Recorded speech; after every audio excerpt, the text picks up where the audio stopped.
దాని తర్వాత రాను ఆమె మరి ఏమైందో ఏమో ఫ్యామిలీ విషయాల్లో లేదా డబ్బు విషయంలో మనకి తెలవదు. Internal affairs. ఇప్పుడు హ్మ్. న్యూస్ ఛానల్స్ యూట్యూబ్‌లో ఉంటాయి. ఇన్ఫర్మేషన్‌లు వస్తాయి. న్యూస్ పేపర్‌లో, హ్మ్. ఫిల్మ్‌ఫేర్‌లలో వస్తాయి. ఆమె హిందీ సినిమాలలో కూడా 'జితేంద్రతోని' చాలా 'అనిల్ కపూర్‌తోని' కూడా చాలా సినిమాలు చేసింది. హ్మ్. హిందీలో కూడా చేసింది. అవును. ఫేమస్. ఇండియా మొత్తం ఫేమస్ హ్మ్. ఆమె.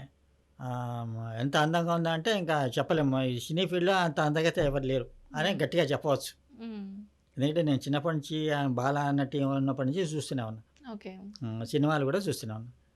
దాని తర్వాత అది ఒక రోజు ఏమైందో ఏమో మరి ఆమె తాగుడుకి కొంచెం బానిస అలవాటు అయినట్టున్నది. హ్మ్. ఎందుకంటే హ్మ్. హై హై క్లాస్ వాళ్ళతోని మూవ్ కావాలి. పార్టీలలో అటెండ్ కావాలి.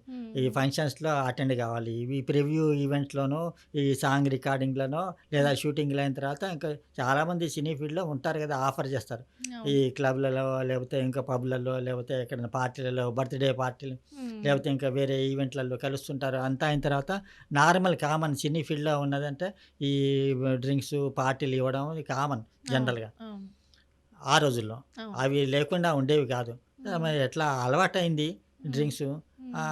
అట్లా మరి ఈ నడిచేది బండి కొన్ని రోజులు. తర్వాత హ్మ్. ఆమె కూడా ఇద్దరు పిల్లలు. ఇద్దరు పిల్లలు ఆడపిల్లలు. హ్మ్. వాళ్ళిద్దరూ కూడా సినీ ఫీల్డ్‌లో వచ్చారు. హ్మ్. సినిమాలు కూడా చేశారు. కొన్ని ఫ్లాప్ అయినాయి. అంత హ్మ్. పైకి శ్రీదేవి అంత పైకి రాలే.